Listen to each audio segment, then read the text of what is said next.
Hey, college physics students. This is your teacher, Dr. Charlie, coming at you from my basement, as you can see. Sure, a lot of you are working in your basement. Pretty strange. Anyway, let's get going on physics. I'm following some guided notes that are available on Blackboard. And here's where the guided notes start. I'm using a tablet here. It's sitting on my lap, so it'll be a little shaky when I'm writing. And I'm just getting used to writing on a tablet. I used to be really bad at it.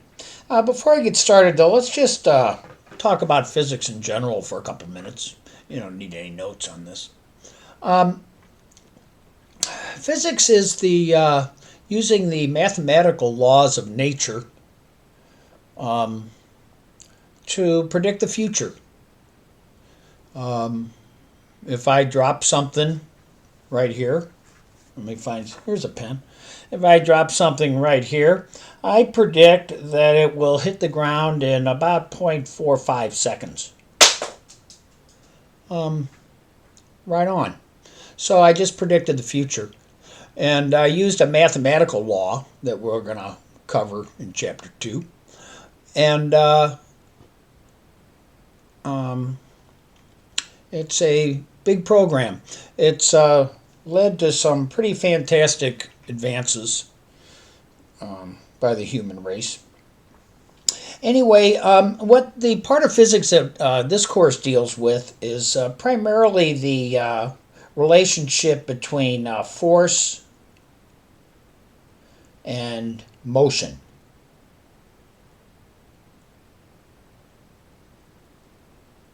In fact, you could call this course Force and Motion if you wanted to. A force, these are normal words. These aren't not mysterious about these words. A force is a push or a pull, and motion is moving. We're familiar with those things. It turns out there's a mathematical relationship between these two concepts. And really, we know there's a relationship between them. I mean, everybody knows that. If you push or pull something, it starts to move. So that really is about the extent of human advancement in this for about the first 7,000 or 8,000 years of our existence. And I guess probably, prehistoric cavemen understood that. It wasn't until about 1600s that the mathematical relationship between force and motion was investigated. So, but we're not going to discover that. We're not going to be able to use that unless we have a lot deeper understanding of force other than just a push or a pull, and a lot deeper understanding and analysis of motion than we normally have. If you ask a person on the street to describe motion, they'll say, well, I'm moving in my car, moving on an airplane. All those things are only about 100 years old. Back in ancient times, when they knew there was a relationship between force and motion, but they didn't know what it was, I guess Aristotle was the one who was the authority on the relationship between force and motion for a couple thousand years. From a couple hundred years BC to about 1600, Aristotle was the authority. And he basically didn't have any deeper understanding of it than force causes motion. He couldn't describe it in any more detail. So we're going to discover the relationship between force and motion. We're going to use it to apply it to situations in our world where we can use mathematics to determine the outcome of a certain situation. All right, so let's get started. Physics experiments involve the measurement of a variety of, I call these physical quantities. Let's change, let's not do red today.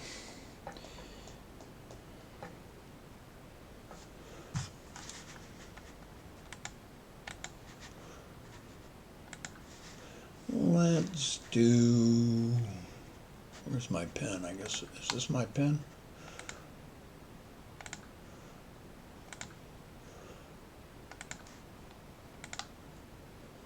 Well, let's do blue.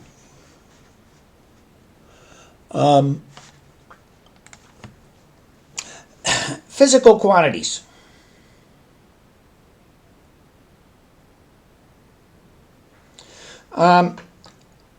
A physical quantity is of the form of a real number. You know, that's number like the integers, rational numbers, and irrational numbers. It's a real number times a unit. I'll be using times symbol here. Times a unit. And this is such a natural thing. It's the way our brains are wired to think that we don't even think of it as something you even have to mention. This is how we describe everything. If I say there are 10 cars in the parking lot, the real number is 10 and the unit is cars. If I say I've got 2 arms, then I've got, the real number is 2 and the unit is arms. It's the way we describe everything. It's the way our brains are wired. And as such, we don't think of it as really an assumption or anything. It's just, yeah, what else?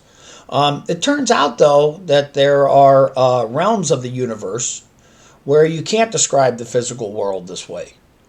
So, and that's enters into the realm of modern physics, which we won't get to. But it will do for us. So here are some common units.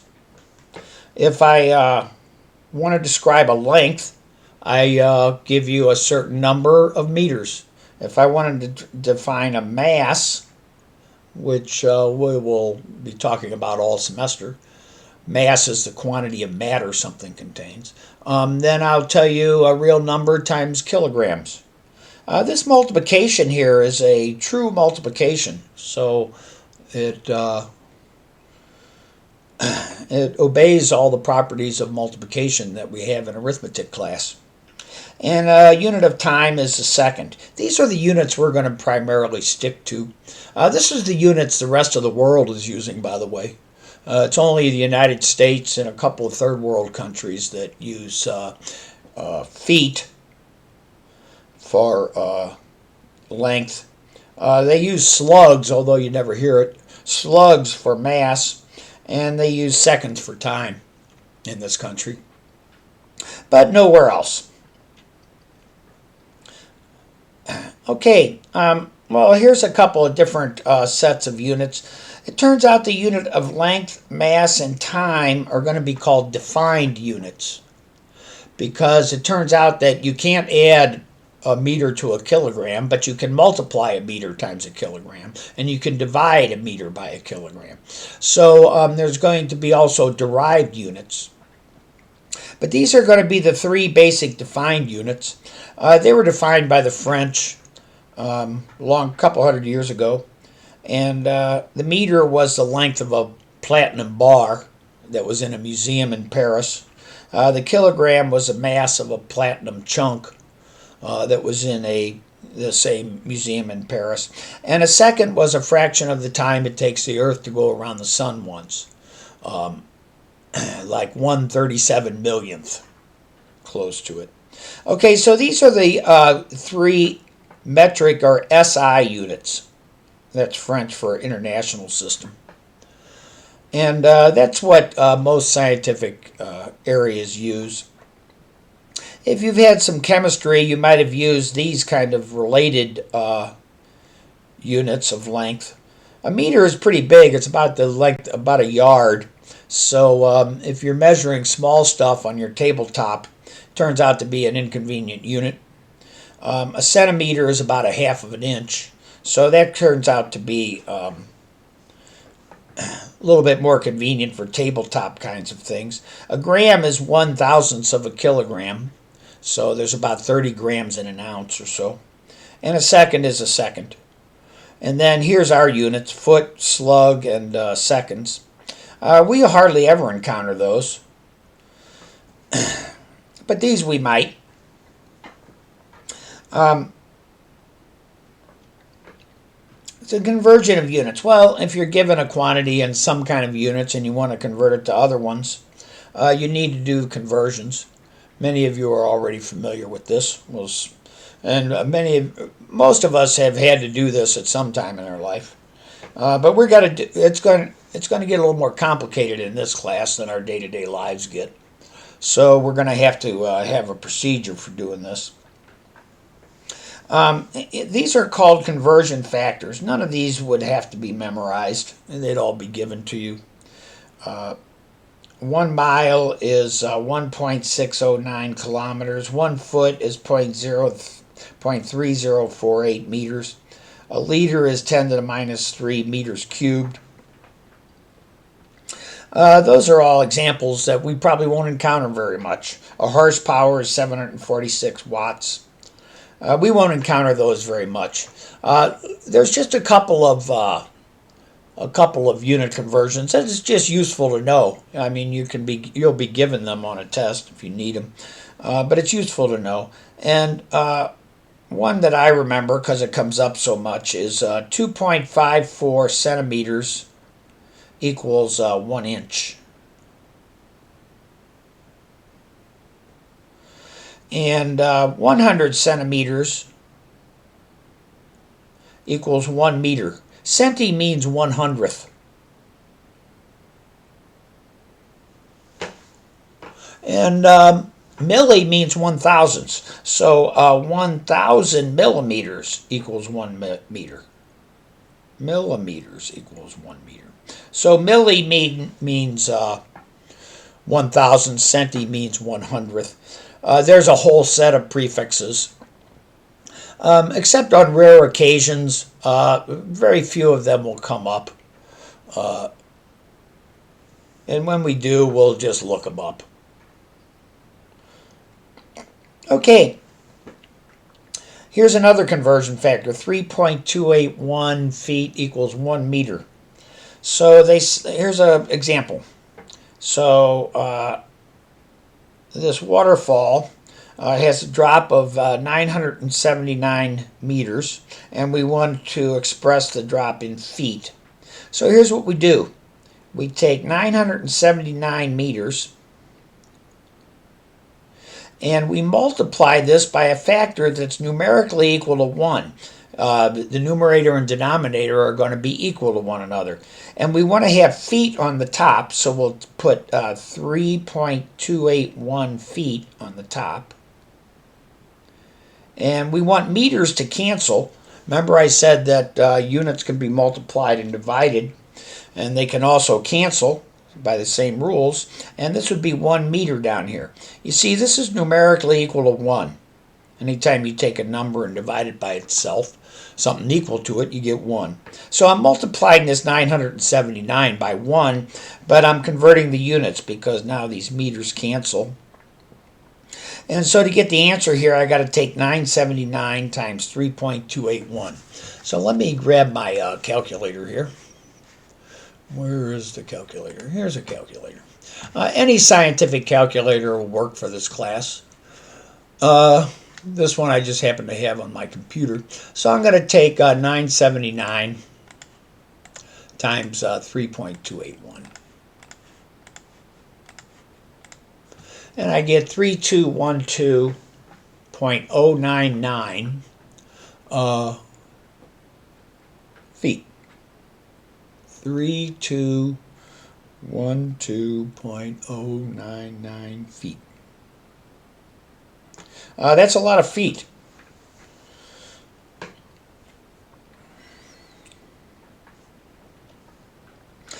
Standard prefixes to denote multiples of 10. Well, like I said, the two most common are centi, which you abbreviate C, by the way, of course, and that's 1 divided by 100, 1/100th, and milli, that's 1,000ths, and kilo That's 1,000. So a kilogram is 1,000 grams. And what other real common ones do we have? Well, some that are a little bit more familiar to us than they used to be 30 years ago. Nano, that's 1 billionth. That's 10 to the minus ninth power. Giga, that's 1 billion. And we've all heard that. Gigabytes, that's 1 million. That's 10 to the plus 9 power. Mega, that's 1 million. That's 10 to the 6th power. And if you really go crazy, you could do pico. That's 1 trillionth. That's 10 to the minus 12th. What would 10 to the... They have new names every 3 factors of 10. So nano is 10 to the minus 9th. Pico is 10 to the minus 12th. Femto. A femto is 10 to the minus 15th.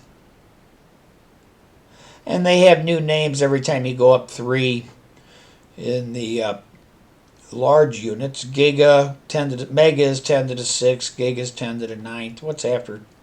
Tera, I think, is going to be 10 to the 12th. Terabyte drive. Okay.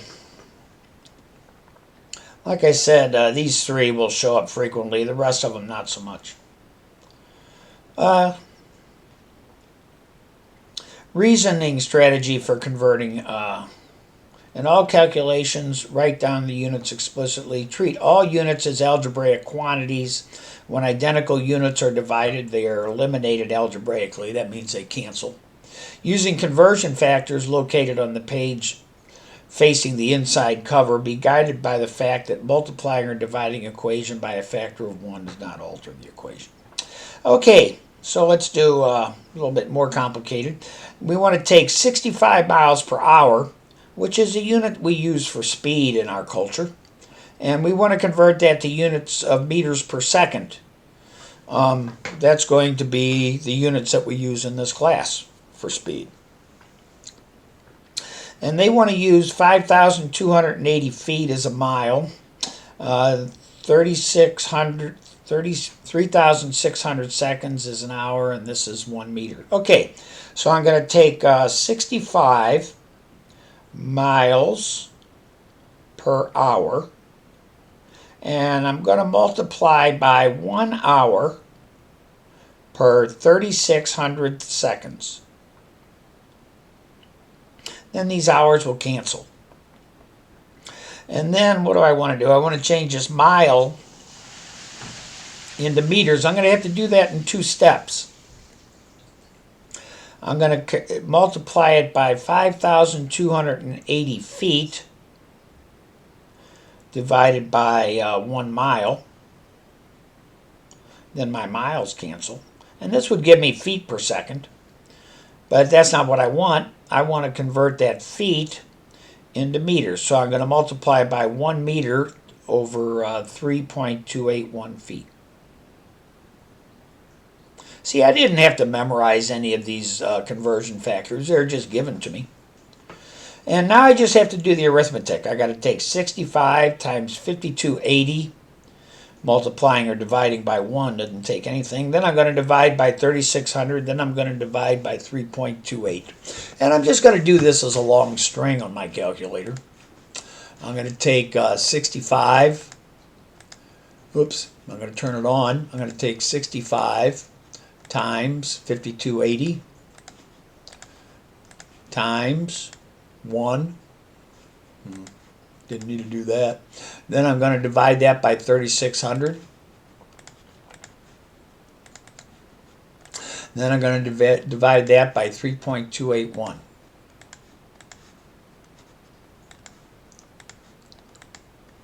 And I get 29.056.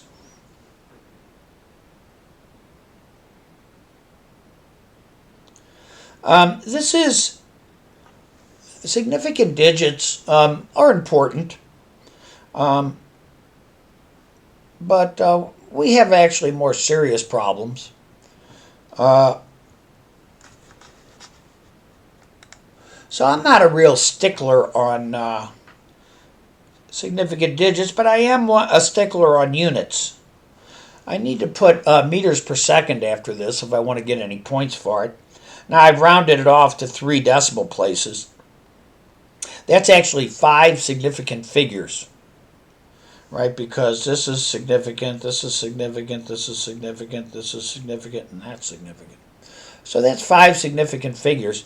The speed I'm converting is 2 significant figures, 65. So this is actually kind of overkill. I'm putting way more decimal points of accuracy on this than I've got indicated on my in my problem. So while having units is very important on your answer, having the right number of significant figures is not that important to me. This would be 29 meters per second. Now you might get some commentary from your online homework about significant digits. But it's not going to cost you any points. I know a lot of teachers apply those significant digit rules rigorously. They're not rigorously valid. I don't want to get into a big debate here on significant digits. But the teachers who apply the significant digit rules rigorously and count them and take off a lot of points are misguided. They're not rigorous rules, they're rules of thumb. Okay, as I said, I don't want to get into any kind of debate about it because I don't care enough about it. Okay, so sometimes dimensional analysis, dimension here means units. When we say a physical quantity has a certain dimension, it means it's not the first dimension, second dimension, third dimension that you're thinking of. It means the unit. And all units of length are dimensionally the same. I mean, they have different standards or different lengths, but they're a unit of length. So a foot, a meter, a mile, a kilometer, those are all units of length. And so they would all be denoted by a capital L. Units of mass, gram, kilogram, slug, they all have units, dimensions of mass. So and capital T for time. A number doesn't have any units. So this 1/2 right here has no units. This X is going to represent a distance in our class. So it's going to have units of length. This V is going to represent a speed or a velocity in our class. So it's going to have units of length divided by time, miles per hour, meters per second,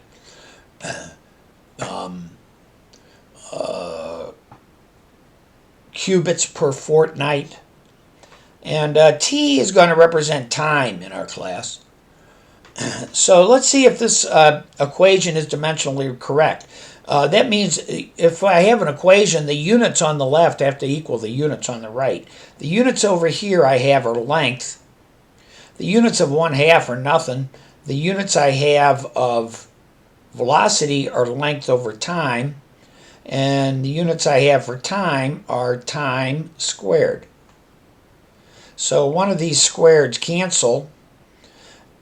One of these t's cancel, and I get L is equal to L times T. So this is not correct. That is not a mathematical equation that we can use because it's wrong. Okay, now we need to move on to, I think most of the material that I just described is kind of familiar to you. We have to change units in our day-to-day lives. People on the street know. If you walk up to a person on the street and ask them how many, what's a distance in kilometers, If you say something is 300 miles away, what's that distance in kilometers? Most people could, with a little bit of Googling, could come up with that. The difference is we have to delve much more deeply into physical quantities than the person on the street does, and we're going to have to deal with physical quantities that are pointing a particular direction in space. Um, so when I push or pull something, if I push it horizontally, that's a totally different. If I push with a force of what our units of force are pounds, so we'll just stick with that right now. If I push with a horizontal force of 10 pounds, that has a totally different effect than pushing with a vertical force of 10 pounds, and so on for every particular angle that I could be pushing. If I'm moving with a speed of 65 miles an hour, if I'm going 65 miles an hour to the east, that's totally different than going 65 miles per hour vertically. So a speed that has a direction associated with it, we're going to use the word velocity for, and we'll use the symbol V. Makes sense. And for force, we'll use the symbol F. Now, to enhance or emphasize the fact that these quantities have direction associated with them, we're going to put a little arrow on top. And then these become vector quantities. They have a direction associated with them. They're vector physical quantities. There are some physical quantities that don't have a direction associated with them. If I say that I have a mass of 60 kilograms, that's just a mass of 60 kilograms. So mass is not a vector quantity. Temperature. A temperature can be positive or negative. Could be 80 degrees or minus 80 degrees. But it can't be north, south, east, or west. It doesn't have any direction associated with it. So temperature is also not a vector quantity. Time,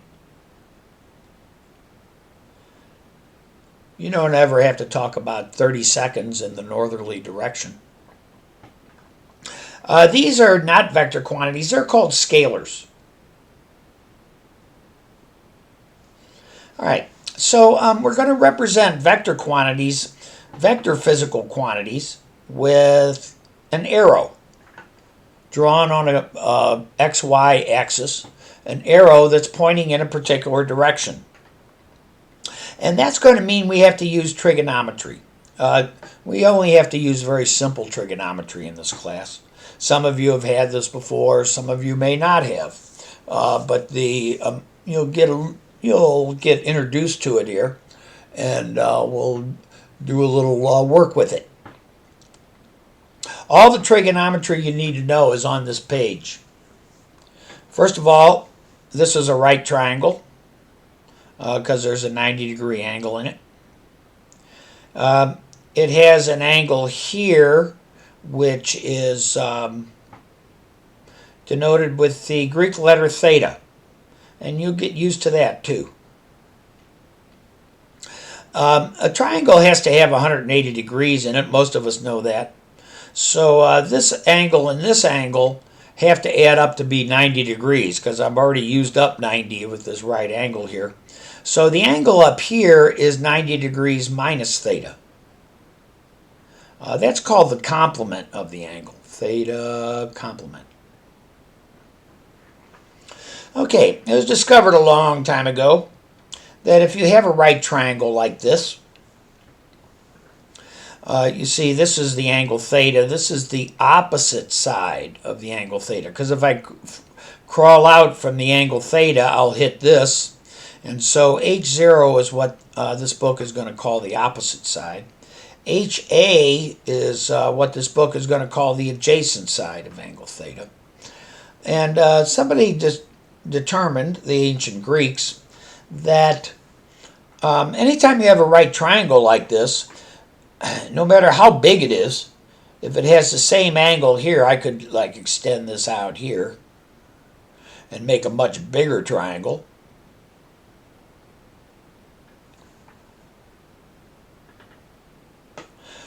Make a much bigger triangle. The ratio of the sides of this triangle would still be the same number. So if I took every triangle I could make with every possible angle here between 0 and 90 degrees, I could find the ratio of all these sides. And that has those ratios have some weird names. This is called the hypotenuse. So the ratio of the opposite side to the hypotenuse is called the sine of the angle. And the ratio of the adjacent side to the hypotenuse is called the cosine of the angle. And the ratio of the opposite to the adjacent side is called the tangent of the angle. And those were formulated thousands of years ago and put in great big tables. When I was going to school, you had to have those tables and look up the angle and look up the sine, cosine, and tangent. Now we can, for $10, we can get a contraption that can that has all those tables in it. So in that regard, times are better. But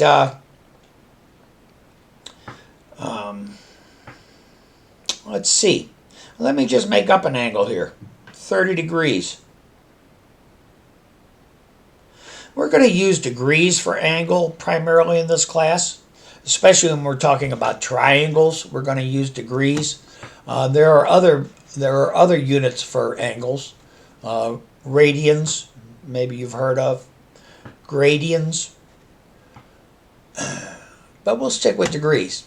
And this calculator here, when I turn it on, every time I start this up on my computer, it resets it to its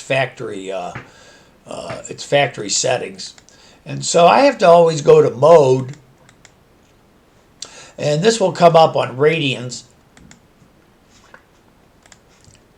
And I got to change it to degrees.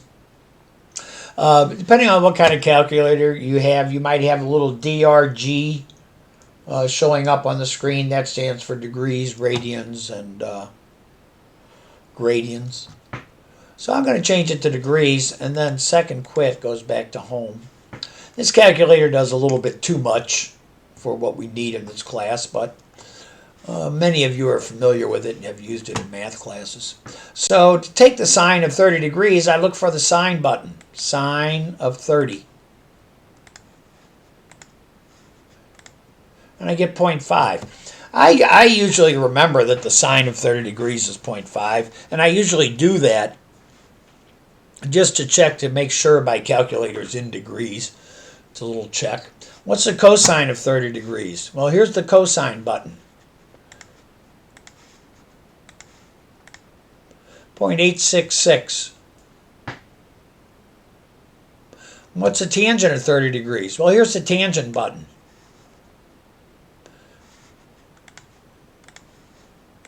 So when I was your age, I had to use a table to look up all these numbers, 0.577. And we have it much easier now. Okay, there are also 3 other functions that we will need periodically. And that is, suppose I know the ratio of the opposite to the hypotenuse, and I want to find out what angle has that ratio. And likewise, suppose I know the ratio of the adjacent side to the hypotenuse, I want to know what angle has that ratio. And suppose I know the ratio of the opposite to the adjacent, I want to know what angle has that ratio, has that tangent, right? Because this is the tangent, this is the cosine, this is the sine. Okay, those are called the inverse functions, and they're the same button. They will be on any calculator. They're the same button, but they usually have a second associated with them. Sometimes they're called arc sine, arc cosine, and arc tangent on some calculators. But suppose I want to know what angle has an opposite side to the hypotenuse ratio of 0.5. So I press second sine inverse of 0.5. This is going to tell me the angle that has a sine of 0.5. 30 degrees. What if I want to know the angle that has an adjacent to hypotenuse of 0.866025?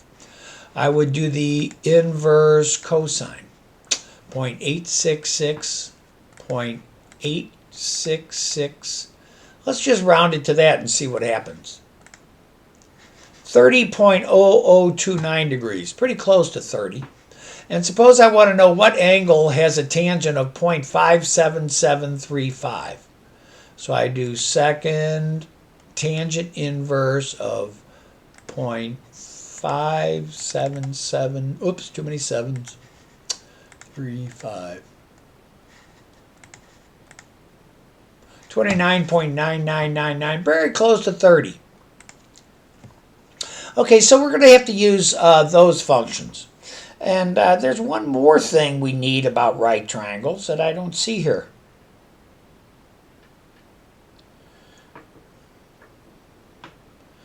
Perhaps you've heard of it. It shows up in many math classes. Might be on the next page. But the hypotenuse squared is equal to the sum of the opposite side squared plus the adjacent side squared. That is the Pythagorean theorem.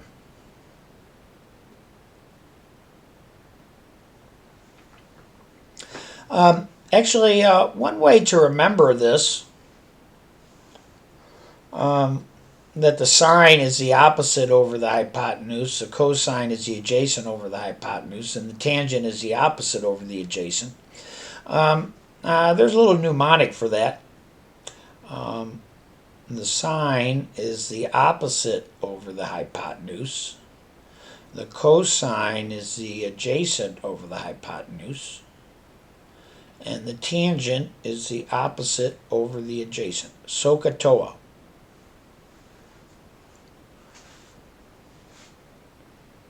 SOHCAHTOA. Okay. Oh, here's a Pythagorean theorem. We already did that. Okay. Now let's start applying these to physical quantities that have a direction associated with them. A vector quantity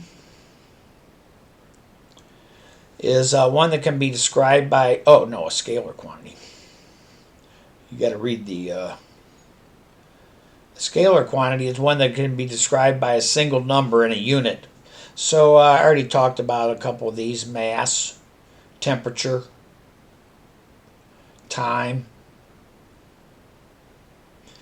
A vector quantity, all these by a single number times a unit. A vector quantity deals inherently with both magnitude and direction. Velocity, force, displacement. Well, I've already talked about velocity and force. What is displacement? Displacement is a distance that it has a certain direction associated with it. If I start here and I end here, moving through space, then this is called my displacement.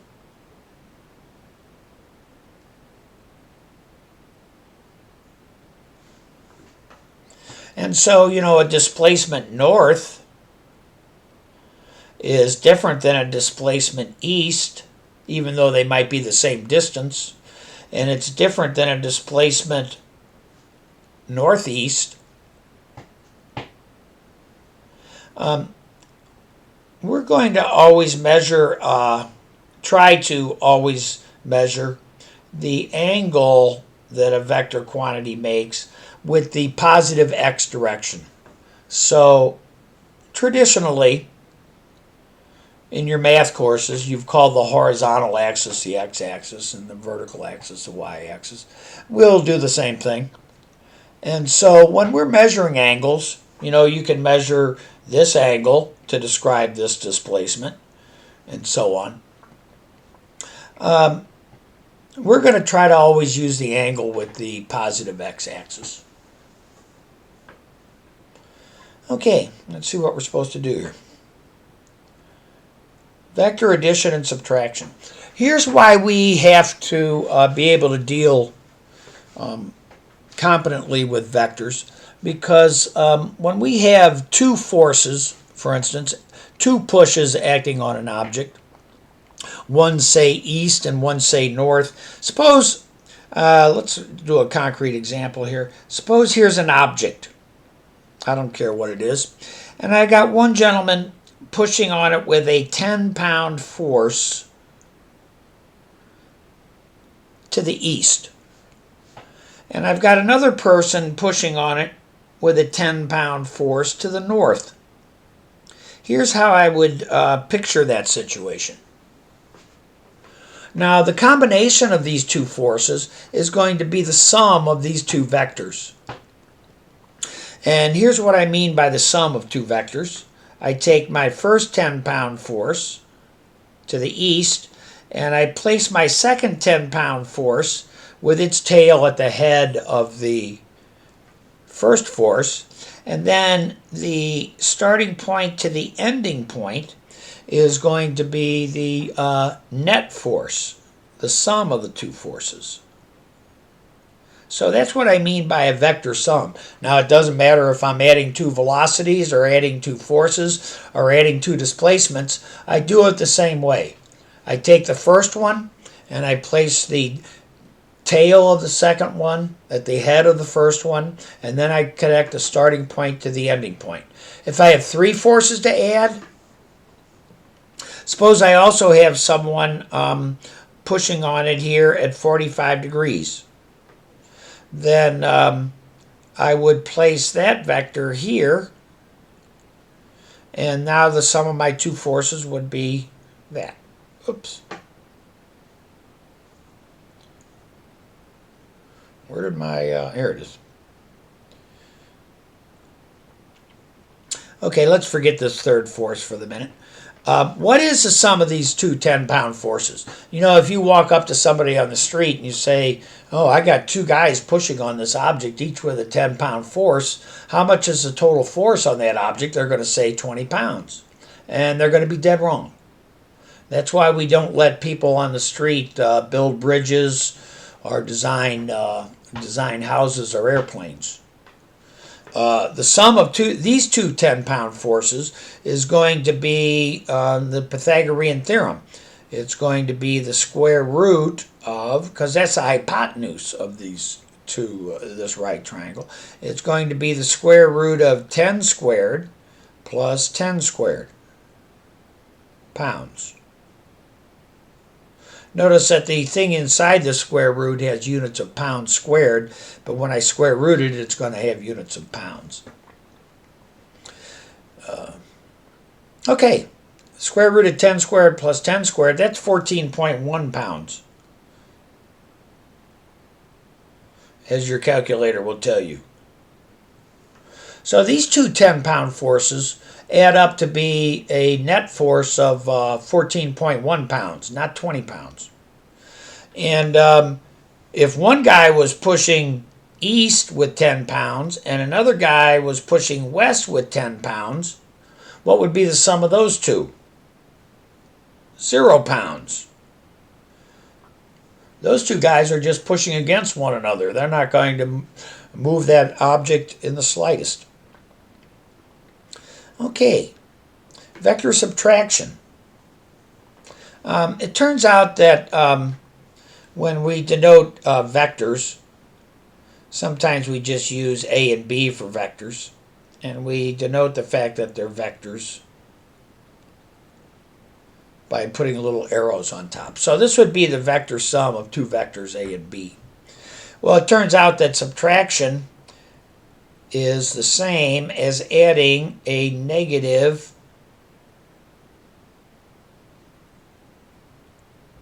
Subtraction is the same as adding a negative. That's a minus b. And the negative of a vector, if you think about it, what do you think that would be? The negative of a vector is probably a vector in the opposite direction. So, because if I want to add the negative of a vector to itself, then I should get 0. So here's the vector that is the sum of those two forces back there. This was at 45 degrees, right? Do you see that this vector would be at 45 degrees? 45-degree triangle has equal sides. That kind of triangle will come up here quite often.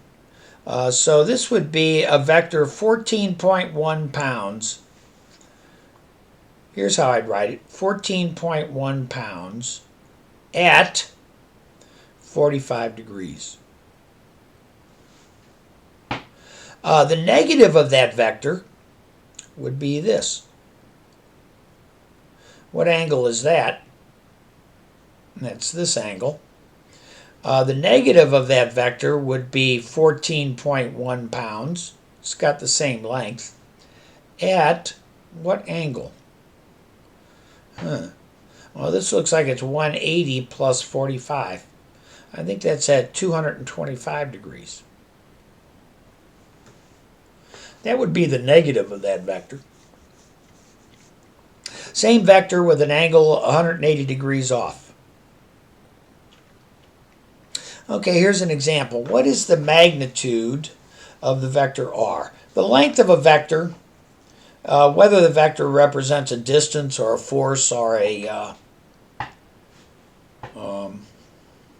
velocity, or later on we'll see acceleration. From what I do here, they're using r.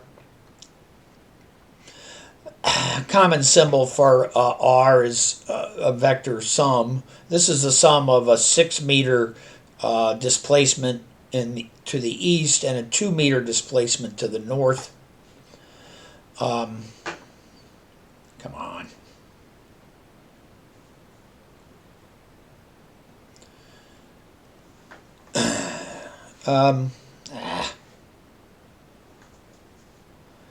So this is just a Pythagorean theorem again. R will be the square root of, I took the square root of the Pythagorean theorem. R would be the square root of 2 squared plus 6 squared. And that would have units of meters. Each of those squared things inside here would have units of meters squared, but then you take the square root.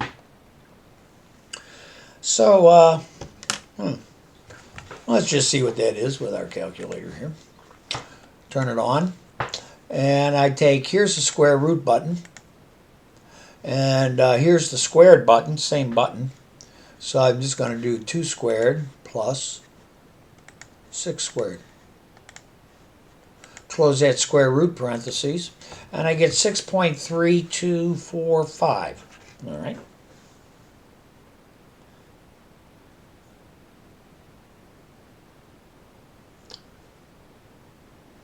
Before 6, if I rounded correctly.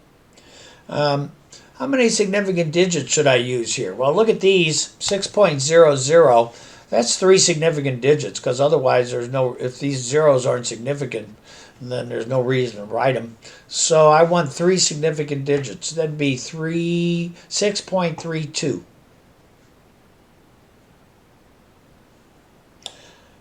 If I was really harping on significant digits. Now, if we're finding an angle, we're going to use an inverse function. And I could use either the inverse sine. I want to find the angle that has a sine of 2 over 6.32. Or I want to find an angle that has a cosine of 6 over 6.32. Or I want to find an angle that has a tangent of 2 over 6.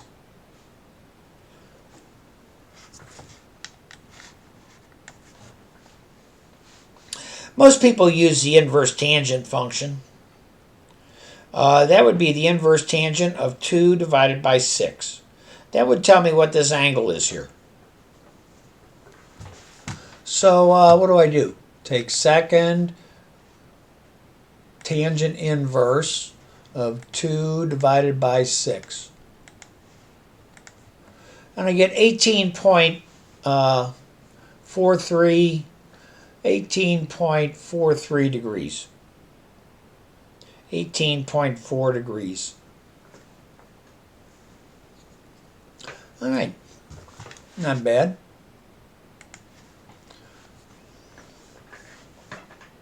All right, back to vectors.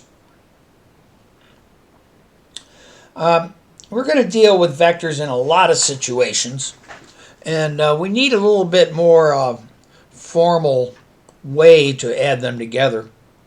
And that's going to center on the x and y components in a vector. We're going to pretty much deal with just x and y directions in this class. There's also a z direction in real life, and someday you might have to cope with it. But mostly in this class we're going to just deal with horizontal and vertical directions on the page.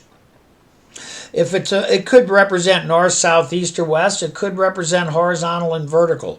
This might be north, south, east, and west, or this might be up. Vertical is up, and this might be east. So if that direction is up, the minus y direction would be down.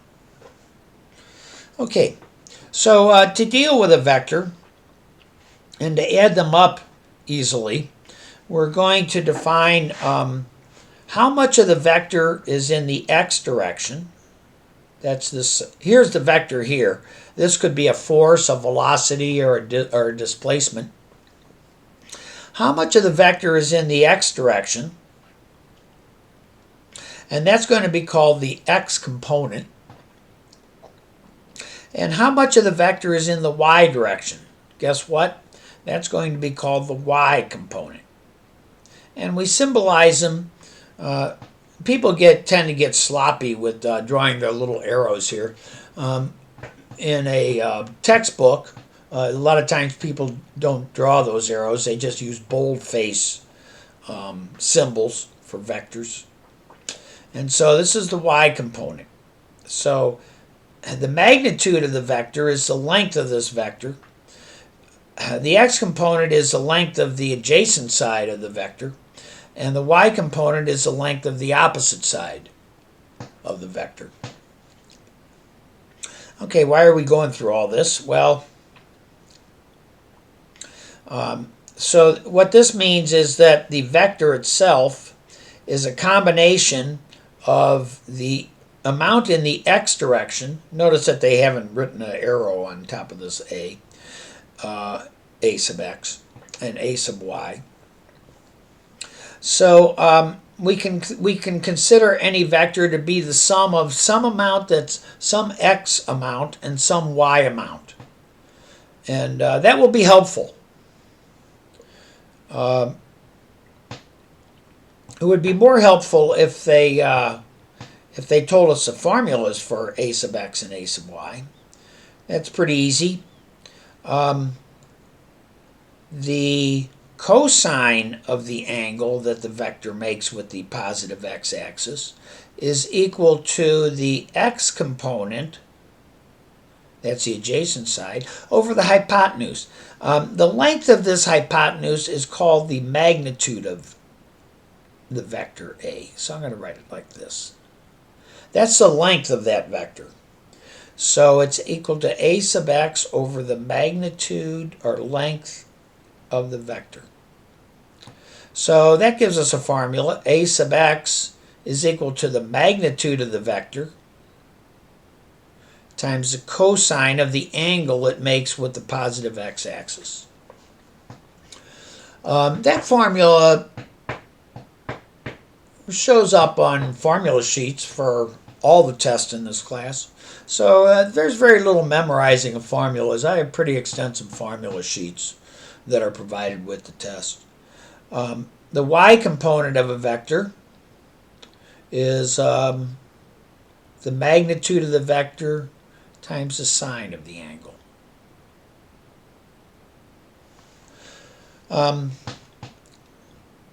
Most students, if you stick with this class and you do enough problems, most people remember those formulas before they leave this class and when they get to Physics 2. So here we have a displacement vector that has, they're calling it r, and here's the x hat direction and here's the y direction. And it's making an angle of 50 degrees with respect to the x-axis. Find the x and y components of this vector. All right, here's the symbols I'd use for this. The x component of the vector r, and they're just using that, is the magnitude of the vector r times the cosine of the angle. The angle is 50 degrees. So this is equal to 175 times the cosine of 50 degrees. And the y component of this r is equal to 175 times the sine of 50 degrees.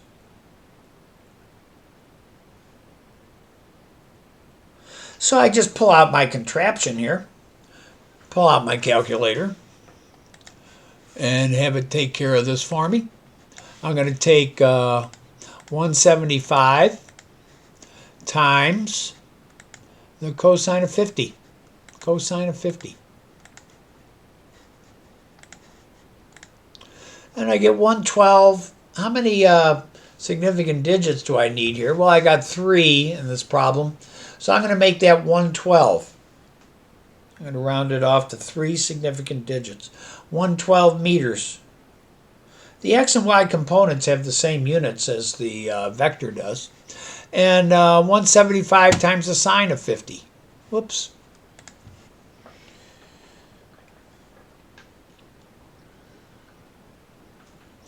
$175 times the sine of 50.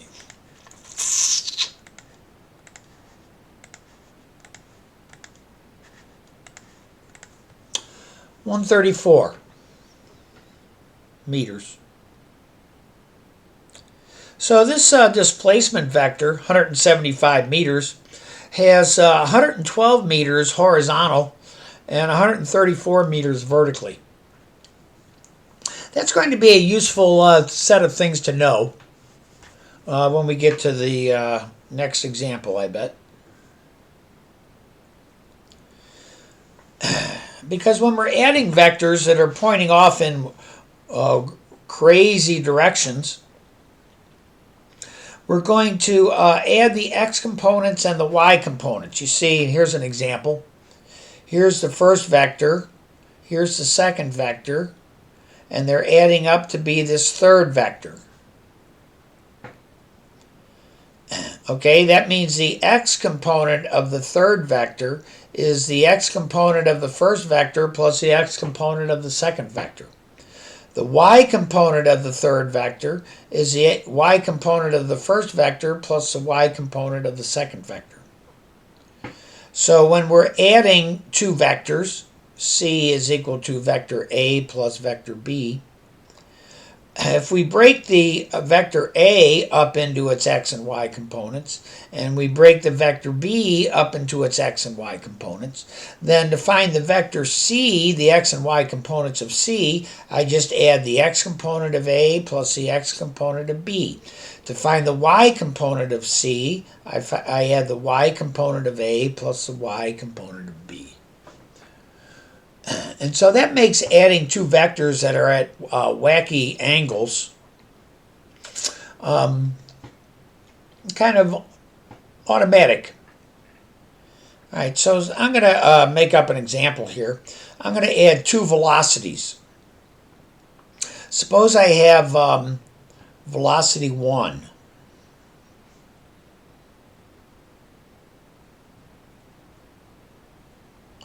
I'm going to say velocity 1 is equal to I might call it V1. It's a vector. It is equal to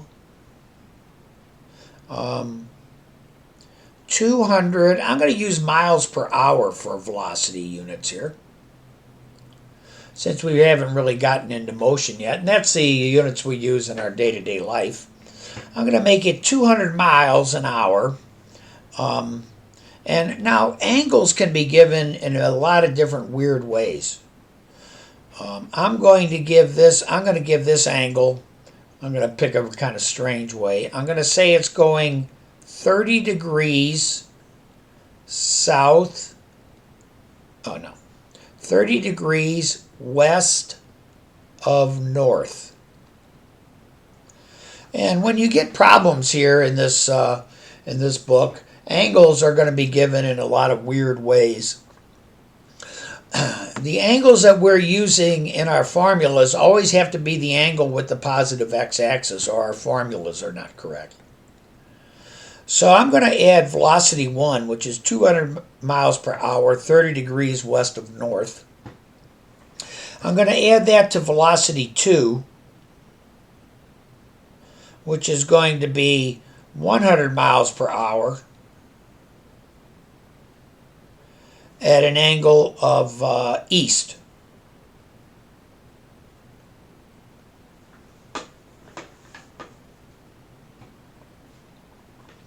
Okay, I'm going to draw a picture of that. 200 miles per hour, 30 degrees west of north. Okay, so this is east, south, north, west. Where is 30 degrees west of north?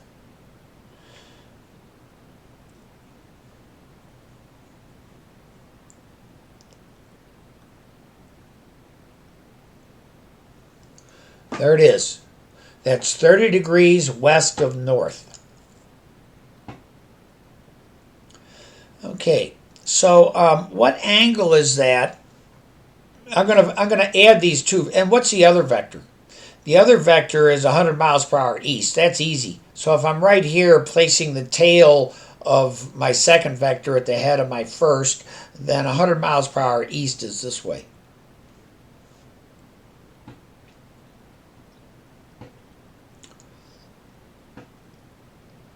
Good.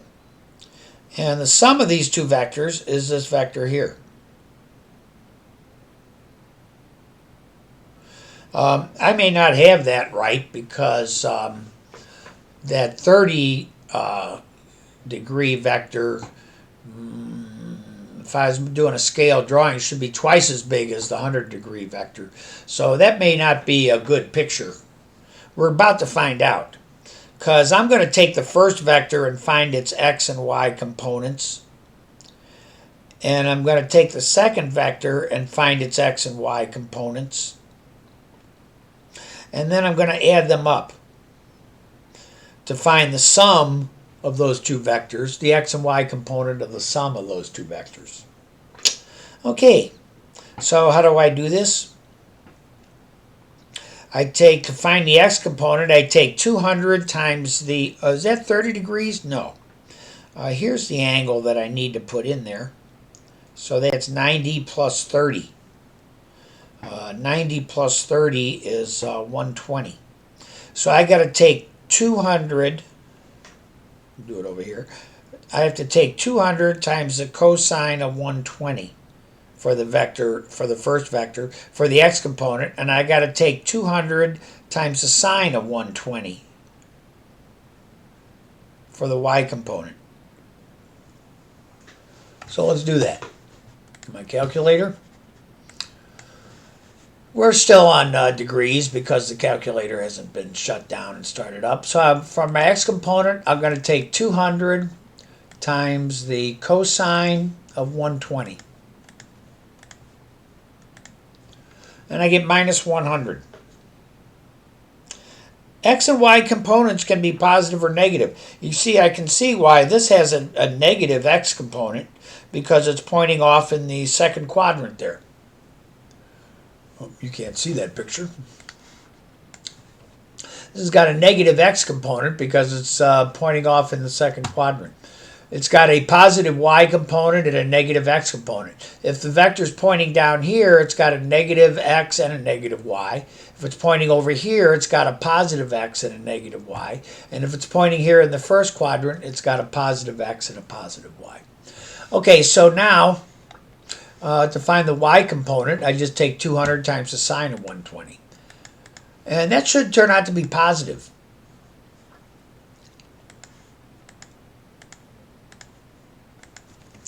Uh, 173. All these have units of miles per hour, just like the vectors they're representing. And V2. I take what's the angle of a vector that's pointing east?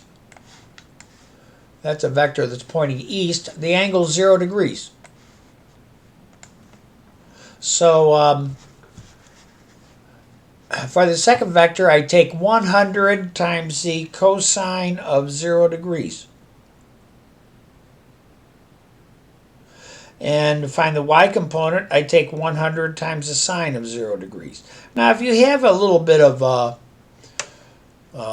trigonometry experience, you'll know that the cosine of 0 is 1 and the sine of 0 is 0, which makes sense. This would be 100 miles per hour, totally in the easterly direction. It's totally in the x direction.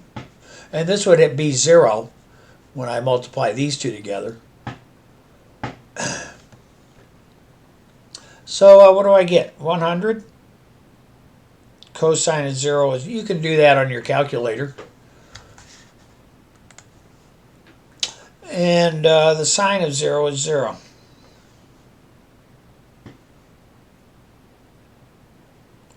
So,